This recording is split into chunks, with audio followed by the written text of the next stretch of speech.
오늘 신명기는요, 사실 신명기는 신명기입니다. 신명기의 뜻이 뭔지 아십니까? 신명기는 신명기란 말 안에 영어로 신명기가 뭔지 아시나요? 너무 어려워서 영어로는 신명기는 두 번째라는 튜터라는 말이 들어있는데 한자로는 신명기가 저희가 쓰는 신명기는 이런 의미로 신명기입니다. 예. 미안해요.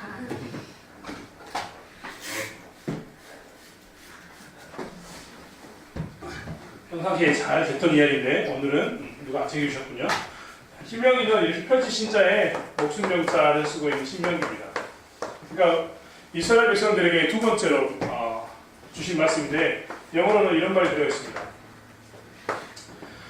뭐냐면 뚜엣이라는 이야기, 사실 두 번째라는 의미가 들어있거든요. 그래서 우리가 알고 있어야 되는데 신명기는 다시 펼쳐진 명령에 관한 이야기입니다. 그러니까 이 이야기만 들어도 신명기라는 제목만 들어도 우리는 뭘 알 수 있냐면 신명기가 다시 펼쳐졌으니까, 다시 펼쳐진 이유가 뭐냐면 그 전에 말씀을 듣지 못했던 자들에게 다시 펼쳐서 보인다라는 의미가 가지고 있기 때문에 신명기가 어떤 사람에게 지금 이야기가 선포되는지 알 수 있습니다.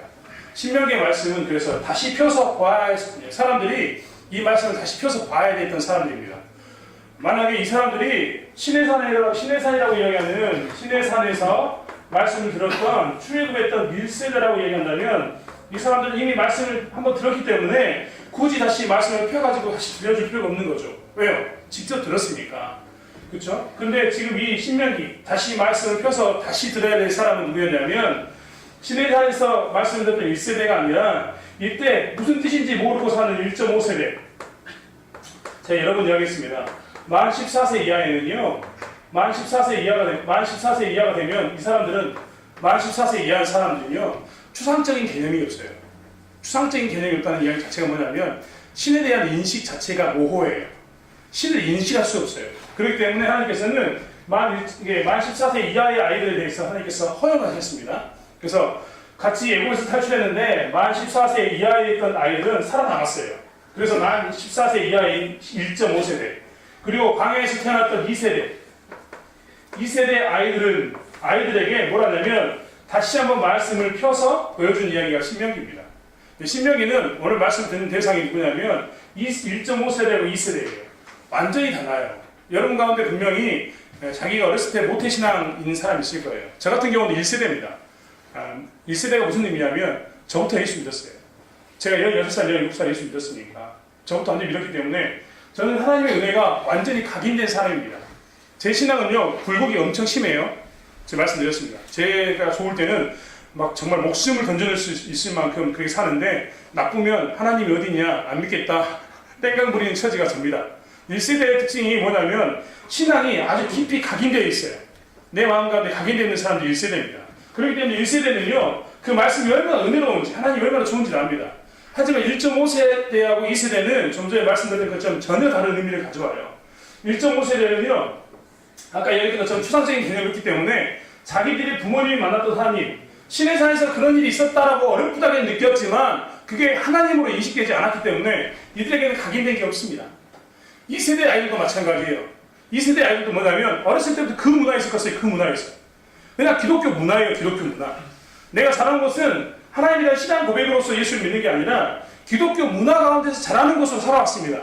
그렇기 때문에 2세대 아이들도 뭐가 되냐면 그냥 기독교 문화인 거죠. 즉 말하면 1.5세대하고 2세대는요 그냥 그 문화로 사는 겁니다. 이 이야기를 우리가 신앙으로 이야기하니까 영적인 걸로 얘기하니까 이해가 안 된다면 이민 세대를 보면 알 수 있어요. 이민 세대. 이민 세대는요 1.5세대하고 2세대가 완전히 달라요. 1.5세대는 한국말을 하지만 한국말의 뉘앙스를 몰라요. 제가 뼈저리 느꼈다니까요. 얘들은 은성어와 의태어를 모른다니까. 이 자체를 몰라요. 물을 어떻게 먹냐? 꿀꺽꿀꺽. 걔들은 제가 중국에 살 때 중국에 같이 보면 1.5세대들은 구동구동 이렇게 이야기한다니까요. 뭐 말인지 모르겠죠. 반응이 그래요. 1.5세대들은 그래서 이런 부분에 있어서 완벽하지 못해요. 그 전에 부모 세대 그냥 그것도 이해하지 못해요. 잘 이해하지 못한 게 많아요. 즉 1.5세대, 2세대는 전혀 하나님에 대해서 다시 하나님의 말씀에 대해서 시내산에서 들었던 이 말씀에 대해서 잘 모르기 때문에 이들을 위해서 누가 했냐 1세대였던 모세가 모세가 오늘 말씀을 다시 한번 신명기를 펼쳐가지고 이야기하면서 너희들에게 이 말씀을 준다라고 설명해주는 이야기가 신명기입니다. 이게 신명기는 딱 구성이 되어 있어요. 신명기는 과거, 현재, 미래 세 가지에 달라고 딱 구분이 됩니다. 신명기를 보면 앞부분은 과거, 중간에는 현재, 그 다음에 미래. 내용이 이렇습니다. 과거에 너희가 어떻게 해서 이 땅에 와 있다. 그렇잖아요. 1.5세대, 2세대 애들 입장에서는 광야에서 살고 있는데 어느 날 와서 마지막에 모압 평지에 와 있어. 모압 평지에 와 있는 애들한테 뭘 설명해주냐면 너희들이 어떻게 해서 이렇게 해가지고 모압 평지까지 와 있다. 이야기 해주는 거예요. 그리고 그 다음 뭐냐면 현재. 너희들이 현재 어떤 상황 가운데 처해 있다라고 신명이 중요할까 한번 설명이 됩니다. 그리고 이 이후에 너희들이 요단강을 건너가서 너희들이 차지할 땅은 어디 있다라고 설명해 주는 게 신명기예요. 그래서 이렇게 총 세 단락으로 나눠져 있는데 오늘 우리가 보는 부분은 앞부분입니다. 앞부분이에요. 신명기의 앞부분에 해당되는 것이기 때문에 뭐에 관한 이야기일 것 같아요? 좀 전에 얘기했던 과거에 관한 이야기, 과거에 관한 이야기. 하나님의 말씀인데 과거에 관한 이야기를 해줘요. 지난번에도 제가 한번 역사란 무엇인가에 대해서 이야기하면서 과거에 대해서 이야기한 적이 있어요. 역사를 다시 한번 돌이키게 하는 이유는 분명히 정해져 있습니다. 첫 번째 뭘까요? 반복하지 말라. 누구를 반복하지 말라? 자기 조상들을 반복하지 말라는 이야기예요. 그래서 오늘 이 1장의 이야기 큰 틀은 뭐냐면 네 조상들이 했던 행동들을 반복하지 마라 라는 틀 안에서 하나님의 말씀이 기록되어 있는 겁니다.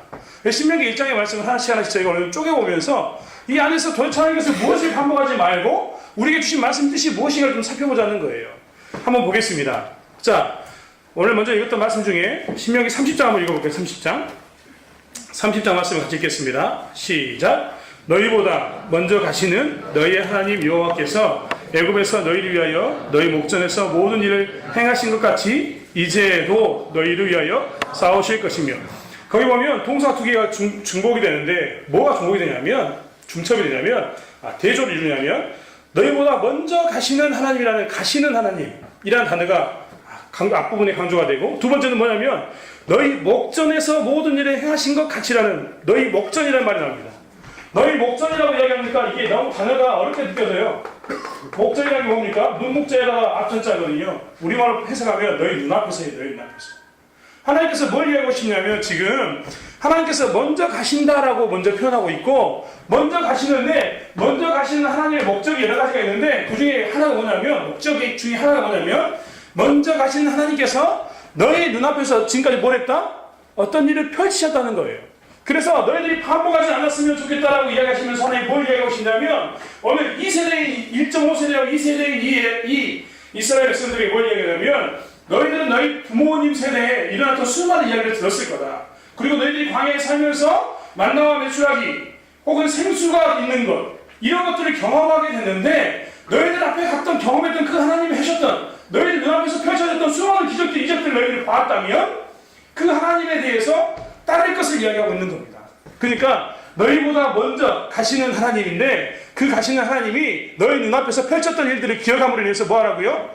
반복하지 말라는 거예요. 하나님에 대해 뭐 어떤 걸요? 너희 눈앞에서 펼쳤던 기적이 분명히 있었음에도 불구하고 그것들이 없는 것처럼 행동하는 그 일들을 반복하지 말라는 이야기가 오늘 본문의 이야기인 거죠. 한번 살펴볼까요? 좀 전에 이야기했지만 우리가 마침 출애굽 이야기를 하고 있었어요. 출애굽 이야기. 저희가 이전에 출애굽을 배웠어요. 출애굽할 때 나왔잖아요. 오늘 목사님 설교 시간에 이야기했지만 출애굽하면서 생각나는 거 출애굽기 10가지 재앙, 홍해 사건, 만나와 메추라기, 생수, 뭐 중간에 볼뱀 수많은 사건이 있었잖아요. 말씀까지 엄청난 사건이 있었는데 그 잘 살펴보면 그게 다 누구 앞에 있었다고? 이스라엘 백성들 눈 앞에서 펼쳐졌던 사건입니다. 그 사건들을 쭉 봤던 이스라엘 백성들이라면 이제 뭘 기억해야 돼요? 먼저 가시는 이가 누구라고? 하나님. 그리고 내 눈앞에서 그동안 기적을 펼쳤던 이가 누구? 하나님. 이 고백이 늘 나와야 되는 거죠. 그리고 이 고백 가운데서 하나님을 앞으로 어떻게 되는 거예요? 놓치면 되지 않는 것에 대해서 생각하고 있어야 됩니다. 오늘 근데 이스라엘 백성들에게 이 놓칠 만한 건들이 있어요. 건수가 있어요, 사실. 한번 보겠습니다. 여러분 오늘 이 말씀은 누가 지금 전하고 있죠?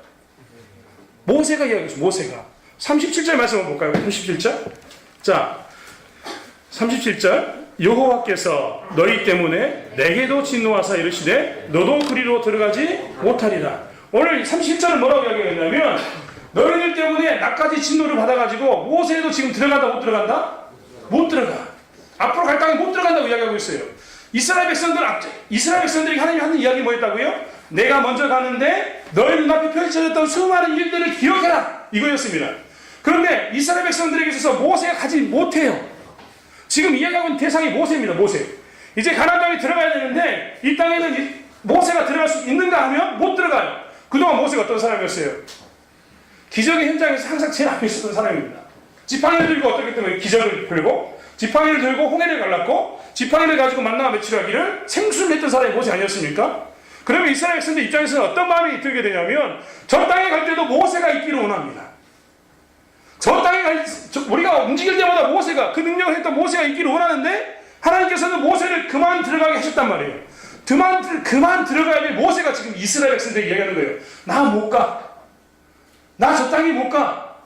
저 땅에 나는 못 가는데 그동안 너희 눈앞에 보였던 나를 통해서 하나님께서 역사하셨는데 너희들이 나를 데리고 들어가고 싶겠지만, 눈에 보이는 나를 데리고 가고 싶겠지만 내가 하는 게 아니야. 하나님이 가실 거야 라고 이야기하는 거예요. 모세 입장에서는 아주 처절한 고백인 거죠. 내가 들어가는 게 아니라 하나님이 먼저 가셔. 너희들은 앞으로 누굴 보지 마. 나를 보지 마. 지팡이 들고 있던 모세인 나는 이제 잊어버려. 너희들 눈앞에서 항상 기적을 행했던 사람 누구? 하나님이셨어. 하나님을 기억하고 하나님 먼저 가는 것을 기억해라는 이야기가 뭐냐면 오늘 이야기입니다. 먼저 가겠다. 내가 먼저 가겠다는 거예요. 그래서 이스라엘 백성들은 결단을 해야 합니다. 눈앞에 보이는 모세가 아니라 누구라고요? 그 모세를 통해서 역사했던 하나님을 바라보는 것들을 해야 되는 거죠. 이것이 먼저 가는 하나님을 기억해야 돼요. 그래서 계속해서 이스라엘 백성들이 반복하면 안 됐던 것. 뭡니까? 사람을 의지하려고 했던 것. 모세라는 사람을 의지하려고 했던 것. 누군가 내 눈에 보이는 무엇인가를 쫓아가려고 했던 것. 이것들을 다 버리고 뭐라고요? 먼저 가신 하나님을 바라보고 있던 이야기가 이 이야기입니다. 두 번째 볼까요? 또 하나 있습니다. 이 이야기는. 오늘 담임 목사님께서 잠깐 설명하셨지만 오늘 이 이야기는 가데스 바네아에서 이 일이 시작되고 있어요. 가데스 바네아는 유명한 사건이에요. 이스라엘 출애굽 경로를 볼 때 가데스 바네아가 정말 정점이 있네. 왜 중요한 사건이냐면 이곳에서 정탐꾼 12명을 보냅니다. 정탐꾼을 12명 보내요. 정탐꾼 12를 보내가지고 그들에게 먼저 가나안 땅을 보게 했습니다. 누가? 1세대. 이 사람들이 그랬거든. 가나안 땅 입구까지 도착해가지고 여기만 넘어가면 되는데 여기를 넘어갈 때 자기들이 생각해 우리는 400년 동안 여기를 가본 적이 없으니까 우리가 먼저 정탐꾼을 보내가지고 믿을만한 정탐꾼 12명을 보내가지고 지파의 대표를 보내가지고 여기를 미리 좀 보고 오자. 400년 동안 가본 적이 없으니까 일단 여건 땅이 내가 다 알아야 될 거 아니냐 하고 그런 좋은 생각으로 하나님 뜻과 무관하게 그들이 보냈어요. 그들이 와가지고 뭘 얘기했습니까? 10명의 정탐꾼이 이 땅은 아닙니다. 여기는 거인들이 있어서 우리는 마치 메뚜기처럼 보입니다라고 이야기합니다. 이스라엘 백성들이 다 이야기하죠. 우리가 죽게 되었다. 안 올라가려고 합니다. 하나님이 가라고 했지만 안 올라가려고 해요. 그 중에 두 사람만, 여호수아와 갈렙만 뭐라고 이야기했습니까? 하나님의 능력을 우리가 취할 수 있다라고 이야기해요. 그 땅이 가데스 바네아였습니다. 그때 이스라엘 백성들 1세대가 뭘 보낸 겁니까? 정탐꾼을 보냈어요. 정탐꾼. 그래서 하나님께서 오늘 가데스 바네아에 있는 이 정탐꾼의 사건들을 기억하게 하시면서 뭘 이야기하냐면 내가 먼저 가겠다는 겁니다. 내가 먼저. 정탐꾼이 아니라 너희들 눈에 보이는 정탐꾼이 아니라 이제부터는 누가 먼저 간다? 1.5세대하고 2세대 이들에게 보여주려면 내가 먼저 가겠다는 내가 먼저. 너희들 앞에 그동안 기적을 베풀었던 그 하나님이 내가 먼저 갈 테니까 너희들은 누구를 기대지 말라? 정탐꾼 따위는 기대지 말라는 거예요. 그래서 오늘 말씀이 주는 것은 무엇이냐면 먼저는 모세를 기대지 말라. 두 번째는 정탐꾼, 너희들 가운데 지혜라고 생각하는 것들을 기대지 말라는 겁니다. 그리고 누구만 기억하라고요? 하나님. 여호와 하나님께서 먼저 가시고 그리고 여호와 하나님께서 그동안 기적을 베풀었던 것을 생각하면서 앞으로도 기적을 베풀 것을 기억하면서 가라는 이야기가 오늘 본문의 이야기인 거죠. 이게 먼저 첫 번째로 우리가 기억하는 먼저 가신다는 하나님입니다. 자, 32절 말씀 한번 볼까요? 두 번째는 무엇을 이야기하는지 한번 보겠습니다. 32절 말씀 같이 한번 읽겠습니다. 31절과 2절 같이 읽을까요? 자, 31절과 2절 광야 시작. 광야에서도 너희가 강하였거니와 사람이 자기 아들을 아는 것 같이 너희 하나님 여호와께서 너희가 걸어온 길에서 너희를 안으사 이곳까지 이르게 하셨느니라 하나 이 일에 너희가 너희 하나님 여호와를 믿지 아니하였도다. 자, 33절 읽읍시다. 그는 너희보다 먼저 길을 가시며 장막 칠 곳을 찾으시고 밤에는 불로 낮에는 구름으로 너희가 갈 길을 지시한 자이시니라. 아멘. 오늘 두 번째는 뭘 이야기하고 있냐면 오늘 31절 2절에 이야기한 것처럼 특별히 32절에 이야기한 것처럼 너희가 너희 하나님을 믿지 아니했다는 것을 강조합니다.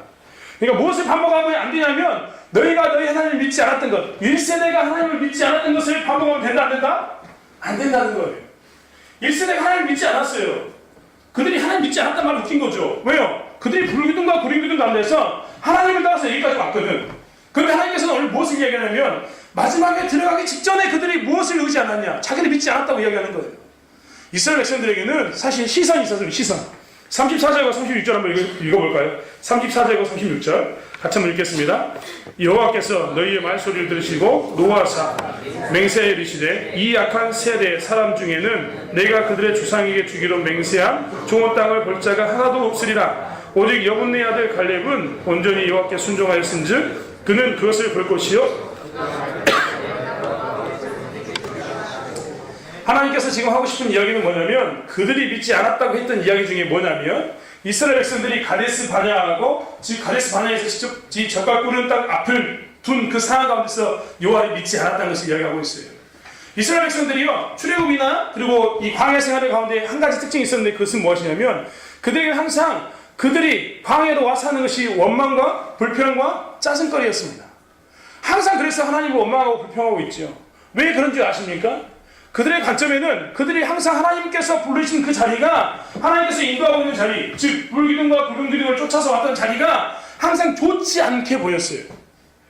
항상 좋지 않게 보이니까 그들에게 뭐가 나왔습니까? 좋지 않으니까 원망과 불평이 나오는 거죠. 안 그렇겠습니까? 좋지 않으니까 원망과 불평이 나와요. 오늘 본문에는 우리가 지금 앞부분을 읽지 않아서 안 나왔지만 오늘 본문 29절에 보면 이렇게 나왔습니다. 내가 너에게 말하기를 그들을 무서워하지 말라, 두려워하지 말라. 이 말은 무엇이냐면 27절, 28절 읽어보면 이스라엘 백성들이 지금도 뭐라고 있냐면 앞에 아모리 족속을 두고 있어요. 아모리 족속. 아모리 족속과 뒤에 아낙 자손을 두고 있습니다. 이 이야기는 뭐냐면 가장 그들을 괴롭히기 전쟁에 잘했던 사람, 악착같이 전쟁을 해가지고 괴롭혔던 사람, 거대한 거의라고 하는 아낙 족속, 이런 자손들이 이스라엘 백성들이 앞에 있었을 때 이스라엘 백성들이 이런 상황 환경을 두고 이야기하면서 봐라 또 나를 죽이려고 한다 이런 이야기를 계속했단 말이에요. 물이 떨어지면 음식이 떨어질 때마다 그들은 항상 부정적인 시각을 가지고 하나님을 대했습니다. 하지만 오늘 본문의 말씀을 읽었던 것처럼 31절은 아까 뭐라고 얘기했냐면 하나님이 이렇게 표현했습니다.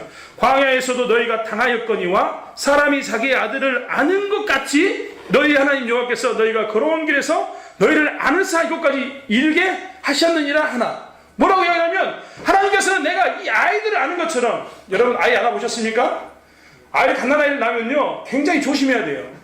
마치 갓난아이를 낳는 것은 이게 깨질까봐 조심스럽게 꽉 껴안지도 못하고 목이 떨어질까봐 목을 받치면서 안아야 됩니다. 그래서 처음 아는 사람은 아이 안을 때 굉장히 불편해요. 어색하고 애를 좀 안아봐야지만 안을 수 있습니다. 이런 상태를 이야기하는 거예요.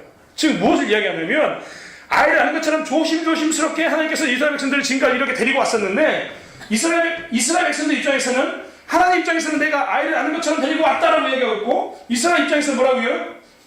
내가 불평스러운 곳, 내가 원망이 나올 만한 환경으로 계속 자기를 데리고 왔다는 겁니다. 이게 시각 차이였던 거예요.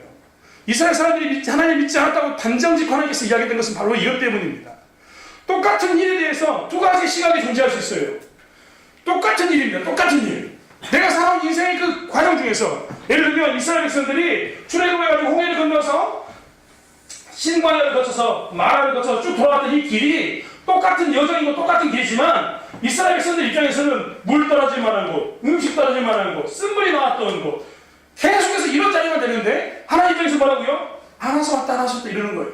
즉 똑같은 자리지만 두 가지 시각이 존재하고 두 가지 시각 가운데 부정적인 시각으로 봤던 사람들, 그것에 대해서 하나님께서 뭐라고 얘기하냐면 믿지 않았다고 표현합니다. 믿지 않았다. 그래서 오늘 본문에서 뭘 얘기하냐면 너희들이 같은 인생의 항로 중에서 이렇게 걸어왔는데 이때 하나님의 입장에서 하나님이 너희를 아이를 품고 온 것처럼 너희를 데려왔던 것을 좀 살펴보라는 겁니다. 그리고 너희들 인생 가운데 뭐라고요? 이 부정적인 것을 반복하지 말라는 이야기가 오늘 본문의 이야기인 거예요. 자꾸만 우리는 우리 인생 가운데서 무슨 문제만 생기면 그 상황 가운데서 이렇게 이야기하기 쉽습니다. 아 정말 나는 왜 이런 일이 생긴 거야? 왜 내 인생 가운데 이런 길을 가야 되는 겁니까 하나님? 다른 사람들은 다 형통하게 편하게만 가는 것 같은데 정말 지저분한 일이 내 삶 가운데 생기게 됐고 경험하지 않아도 되는 일이 굳이 내 인생 가운데서 왜 경험돼야 되는 겁니까? 라고 이야기한단 말이에요. 그러면 자꾸 그것에 대해서 그 원망에 대한 대상으로 누굴 삼냐면 하나님을 삼습니다. 왜 나에게만 하나님 이런 걸 주셨습니까? 하나님이 계신다면 과연 이럴 수 있습니까? 라고 이야기하면서 수없이 하나님에게 계속해서 부정적인 반응으로 나가는 그것들을 버리라는 겁니다. 그것들을 반복하지 말라는 거죠. 우리가 보기에는 하나님께서 이 여정을 이스라엘 백성들에게 주었던 광야의 삶이 우리가 보기에는 굉장히 끔찍한 사건일지 모르지만 하나님께서는 안으신 것처럼 안고 왔단 말이에요. 근데 하나님의 입장에서 내가 얼마나 소중하게 지금 다뤄지고 있는 걸 살펴보아야 되는 거잖아요. 사실대로 이야기하면 어떤 백성이, 생각해보세요. 어떤 백성이 광야에 들어가서 굶어 죽지 않고 나오는 백성이 어디 있었습니까? 어떤 백성이 200만 명이 움직이면서 물이 떨어지지 않아서 생명을 연장한 백성이 있었냐고요. 광야에 들어가면 먹을 거, 마실 물, 이것 때문에 다 죽었는데 이 백성만큼은 하나님께서 움직이셨단 말이에요. 이 이후에 뭐라고 고백하냐면 너희들 신발 하나 닳지 않았고 너희들 의복 하나 닳지 않는 만큼 내가 너희를 지켜줬다고 하나님께서 이야기하셨고, 이스라엘 백성들이 실제적으로 가나안 땅에 들어갈 때까지 그들이 옷이 부족하지도 않았고 신발이 닳아서 신발 때문에 걱정하지 않았어요. 그런 삶을 살았던 게 이스라엘 백성들이었는데 그들의 눈에는 항상 부정적으로 있었던 거죠. 그것에 대해서 하나님께서 뭐라고 얘기하냐면 그것들을 버리라는 겁니다. 그래서 오늘 말씀은 두 번째로 뭘 얘기하냐면 여호와를 믿지 않는 그 삶, 특별히 시각 차이, 하나님과의 시각 차이를 버리라는 겁니다. 하나님과의 시각 차이는요, 결과를 보면 엄청난 차이예요. 이 1세대는 다 어떻게 됐다고요? 아까 우리가 37절에 읽었던 것처럼 심지어는 모세마저도 어떻게 됐습니까? 가나안 땅에 들어가지 못했습니다. 인생이 실패했던 거죠. 부정적으로 봤던 이것들은 계속해서 그들에게 나쁜 결과를 가져오게 됐습니다. 그래서 하나님께서 뭘 이야기하냐면 하나님 믿지 않았던 것, 특별히 부정적인 시각을 가지고 하나님을 바라고 부정적인 시각을 가지고 인생을 바라봤던 것들에 대해서 하나님께서 지금 그것은 나를 믿지 않는 거라고 이야기하는 거예요. 하나님은 신실하신 분이잖아요. 좀 전에 이야기했던 것처럼 자기 아버지가 아이를 낳으면서 그 아이가 나쁜 길로 가기를 원하는 아버지가 어디 있냐고요. 내가 이 아이를 조심스럽게 안하다가 강물에 빠질 아이가 어디 있냐, 아버지가 어디 있냐 이 말입니다. 모두가 그 아이를 소중히 여기고 그 아이가 잘 자라기를 바라면서 키우고 있는데 이스라엘 백성들 입장에서는 그걸 못 본 거죠. 그래서 그것을 이야기하고 있습니다. 그래서 오늘 우리는 뭘 기억해야 되냐면 우리는 하나님께서 마치 아이를 품는 것처럼 인도하고 계시다는 것을 알고 있어야 됩니다. 인생 가운데 많이 힘든 게 있잖아요. 직장 문제부터 시작해가지고 결혼 문제, 취업 문제, 수많은 문제들이 우리 가운데 있는데 이것들 가운데 우리가 생각할 것은 무엇이냐면 나는 왜 이 세대에 태어났는가?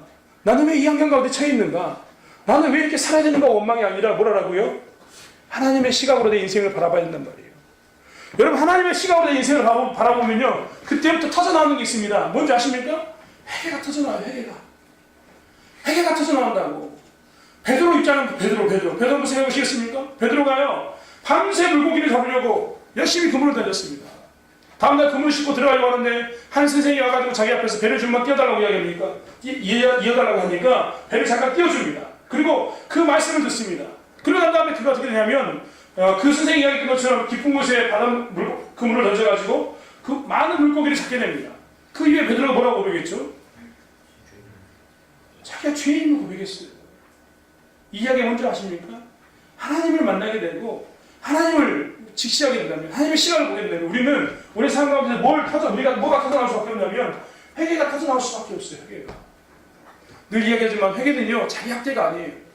자기 학대하지 마세요. 회개는요, 두 가지입니다. 두 가지. 회개를 하면 첫 번째, 하나님이 위대하심이 드러납니다. 아, 하나님의 시각으로 내 인생을 바라볼 수 있어. 하나님이 나를 이렇게 지켜주셨구나. 하나님이 나를 이렇게 은혜를 주셨구나.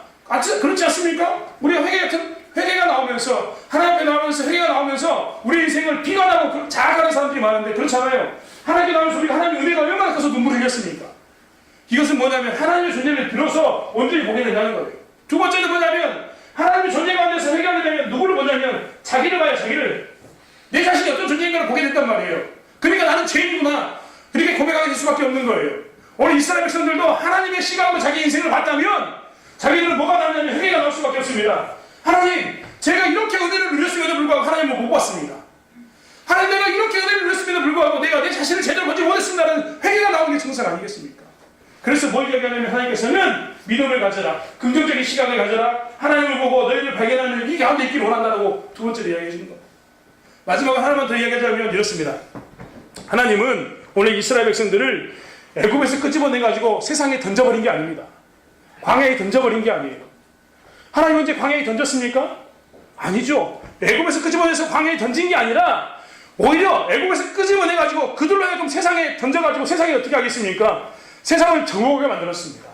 새로운 민족을 만들게 했던 게 오늘 하나님 뜻이었죠. 그렇다면 오늘 이 말씀을 보면서 우리가 또 하나 기억해야 할 것은 무엇이냐면 하나님이 우리를 세상에 넘겨주기 위해서 이 땅에 부르신 게 아니라 세상을 정복하고 세상 가운데 새로운 민족으로 나를 구별하기 위해서 이 땅에 부르셨다는 걸 알아야 됩니다.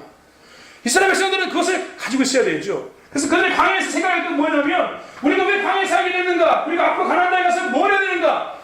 세상에 버려졌다는 생각을 가지고 있는 게 아니라 세상에서 구별되어야 되는 민족으로 살아야 되는구나 하는 것을 기억해야 되는 거죠. 1세대가 뭘 실패했습니까? 하나님의 백성으로서 구별되는 걸 실패했어요. 하나님의 백성으로서 하나님의 법대로 살아가는 걸 실패했단 말이에요. 그러니까 그들의 마음에 들지 않으면 금송아지 만들고 그들의 마음에 들지 않으면 원망하고 불평했단 말이에요. 근데 하나님께서 오늘 뭐라고 얘기하냐면 내가 너를 세상에 던져놓지 않고 구별했으니까 세상에 나가서 구별된 민족으로 너를 구별하고 너의 민족을 구별해서 세상에 새로운 민족으로 살아가고 이야기했던 것이 오늘 본문의 이야기입니다.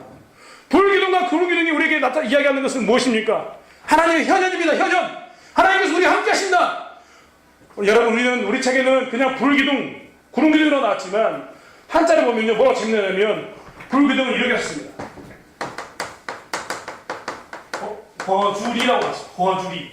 뭐냐면 불기둥 안에 구름기둥 안에 이런 표현을 썼단 말이에요. 이스라엘 백성들이 불기둥과 구름기둥 혜택을 받았는데 앞부분은 뜨겁고 뒤에는 차갑고 이런 게 아니라 모든 사람들이 동일하게 불기둥이 있으면 밤에 춥지 않은 은혜 가운데 있었어요. 구름기둥 가운데 있으면 모든 사람들이 낮에 다 덥지 않은 그 시원한 가운데 있었단 말이에요. 이게 뭐냐면 하나님의 현현이에요.